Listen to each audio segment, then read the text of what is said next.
سلام دوستان، خوش اومدید به دومین ویدیوی من در آپارات. امروز میخوام بهتون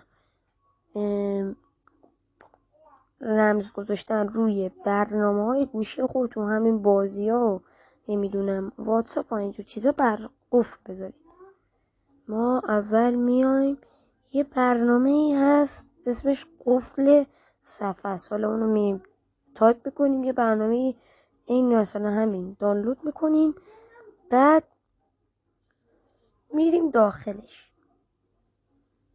داخلش فعال سازی، بعد مثلا اینجا الگوی جدید میخواد، ما مثلا این میذاریم. الان